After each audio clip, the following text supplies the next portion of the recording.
Restless people live in a big part of the town. They don't have a permanent home, but they have many places they stay in. They move from one room to another, never staying in one place for long. They like to sing songs and carry their things in small boxes. They don't have real gardens, but they keep plants in pots. In this neighborhood, many different people have lived in the same houses. They should have many stories to tell, although most of them might be boring. But there might be a few spooky stories too. One night, a young man walked around the old red houses, ringing their doorbells. At the 12th house, he put down his small bag and wiped his face. The bell sounded faint and far away. A woman who looked tired and unfriendly answered the door. She seemed like a worm that had eaten everything and now wanted to fill its empty space with new tenants. The young man asked if there was an available room. "Come inside," said the woman. Her voice was weird, and her throat seemed soft like velvet. "I have a room on the 3rd floor that's been empty for a week. Do you want to see it?" The young man followed her up the stairs. The hallways were dark, with a little bit of dim light. They walked on a carpet that seemed like it came from a plant and was sticky underfoot. There were empty spaces in the walls at each turn of the stairs. Maybe there used to be plants there, but they died in the bad air. Maybe there were statues of saints there, but it's easy to imagine that little devils took them away to some dark and creepy place. "This is the room," said the woman, with her soft voice. "It's a nice room. It's not empty very often. Last summer, some very nice people stayed here. They were no trouble at all and paid their rent in advance. The bathroom is at the end of the hall. Sprouse and Mooney lived here for 3 months. They did a funny performance on stage. Miss Bretta Sprouse, maybe you heard of her?" "Oh, those were just the names they used on stage. Over the dresser is where their marriage certificate hung, framed. The gas is here, and there's plenty of space for your clothes. Everyone likes this room. It's always occupied." "Are there many actors and actresses living here?" asked the young man. "They come and go. Many of my tenants work in the theaters." "Yes, sir, this is where a lot of actors live. People in showbiz don't stay in one place for long. I get my fair share of them." "Yes, they come and they go." He rented the room, paying for a week ahead of time. He said he was tired and wanted to move in right away. He counted out the money. She said the room was all set up, even with towels and water. As the woman walked away, he asked the same question he had been asking so many times. "A young girl, Miss Vashner, Miss Eloise Vashner, do you remember anyone by that name living here? She might have been a singer on stage. A fair girl, not too tall, slim, with reddish gold hair and a dark spot near her left eyebrow." "No, I can't remember that name. People in showbiz change their names as often as they change rooms. They come and go." "No, that name doesn't ring a bell." "No. Always no."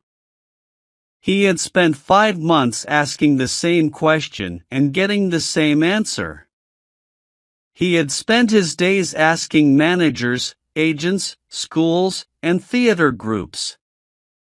At night, he went to different theaters, from big ones to small ones he didn't even want to visit. The person who loved her most was trying to find her. He was sure that she was somewhere in this big city, but it was like a never-ending maze, always changing, with no stable ground. Today's clues would disappear in tomorrow's confusion. The room he rented had a faint sense of comfort, though it was old and worn. It welcomed him with a half-hearted smile, like the fake smile of someone who pretends to be happy. The small comfort came from the old furniture, the torn fabric on the couch and 2 chairs, a narrow mirror between 2 windows, a couple of fancy picture frames, and a metal bed in the corner. The guest sat quietly in a chair, while the room, like a place where everyone spoke a different language, tried to tell him about its many visitors. There was a colorful rug like a bright, flowery island in the middle of a dirty, rough floor. On the walls, there were paintings that you often see in different homes, like the Huguenot lovers, the first quarrel, the wedding breakfast, and Psyche at the fountain. The fireplace was hidden behind some messy curtains that looked like they belonged to a wild dance group. On it, there were random things left behind by the people who stayed in the room before, like a couple of vases, pictures of actresses, a medicine bottle, and some playing cards. One by one, as if solving a secret code, the little marks left by the room's previous guests started to make sense. The worn-out spot in front of the dresser showed that a lovely woman had walked there.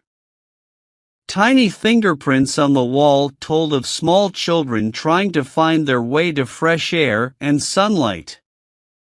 A stain on the wall showed where a glass or bottle had broken and splattered its contents. Someone had even used a diamond to write Marie on the mirror in wobbly letters. It seemed that the people who had stayed in the furnished room had gotten angry at its flashy but cold atmosphere and had taken out their frustrations on it. The furniture was chipped and damaged, the couch looked like a monster that had been defeated in a strange fight, and a big piece had been broken off the fireplace. Every part of the floor had its own creak and groan, as if they were each in pain. It was hard to believe that all this damage had been done by the people who had lived here for a while. Maybe it was because they felt cheated by the room, which promised so much but delivered so little. People take care of their own homes. The young man in the chair thought about all this quietly while he heard various sounds and smells coming from different rooms. He heard laughter in one room, arguing in another, the sound of dice being thrown, a lullaby, and someone crying softly. Above him, a banjo was playing with enthusiasm. Doors were slamming somewhere, and the noisy trains passed by now and then. A cat outside was crying sadly. The air in the room smelled damp and musty, like it came from underground, mixed with the strong odor of old linoleum and decaying wood. Then, suddenly, the room was filled with the sweet smell of mignonette flowers. It came with a strong, pleasant breeze that almost felt like a living visitor. The man said, "What, dear," as if someone had called him, and he jumped up and turned around. The lovely smell surrounded him like a warm hug. He reached out his arms for it, and his senses were all mixed up. How could a smell call someone? Maybe it was a sound that he mistook for a smell. But wasn't it the sound that had touched him and comforted him? "She has been in this room," he said, and he jumped up to find something that belonged to her or that she had touched. The sweet smell of mignonette, her favorite scent, was in the room. Where did it come from? The room wasn't very neat. There were some hairpins on the dresser, but they all looked the same, so he ignored them. He checked the dresser drawers and found a small, old handkerchief. It smelled strongly of a flower called heliotrope, but he threw it on the floor. In another drawer, he found some random things like buttons, a program from a theater, a card from a pawnbroker, 2 lost marshmallows, and a book about dreams. In the last drawer, there was a black satin hair bow, but even this didn't tell him much about the person who had been there.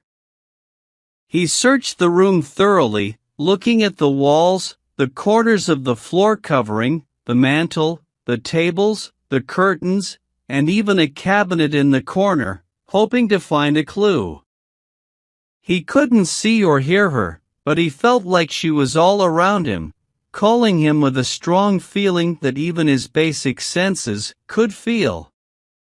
He shouted, "Yes, dear," and turned around, but there was nothing to see. He couldn't see her in the smell of mignonette either. He was lost. He looked in every corner and hidden place and found corks and cigarettes, which he didn't care about. But then he found a half-smoked cigar in the floor covering and crushed it angrily. He searched the room from top to bottom, finding signs of many previous tenants, but he couldn't find any trace of the person he was looking for. Then he thought about the housekeeper and ran downstairs to ask her. He knocked on her door, and she came out. He tried to hide his excitement. "Could you please tell me, ma'am, who stayed in the room before I did?" "Yes, sir. I already told you. It was Sprowls and Mooney. Miss Breda Sprowls was an actress, but she was Mrs. Mooney. My house is known for being respectable. Their marriage certificate was hung on a nail over." "What did Miss Sprowls look like, physically?" "Well, sir, she had black hair, was short and a bit chubby, and had a funny face. They left last week on Tuesday." "And before them?" "Well, there was a single man who worked with draying. He left without paying me for a week. Before him, there was Mrs. Crowder and her 2 kids, who stayed for 4 months. And before them, there was old Mr. Doyle, whose sons paid for his room. He stayed for 6 months. That goes back a year, sir, and I can't remember any further." He thanked her and returned to his room. The room felt lifeless now. The lovely smell of mignonette was gone, replaced by the musty smell of old furniture and stored air. His hope was fading, and he sat there, staring at the yellow gaslight. Eventually, he went to the bed and tore the sheets into strips, which he used to seal all the gaps around the windows and door. When everything was tightly sealed, he turned off the light, then turned it back on and lay down on the bed, feeling grateful.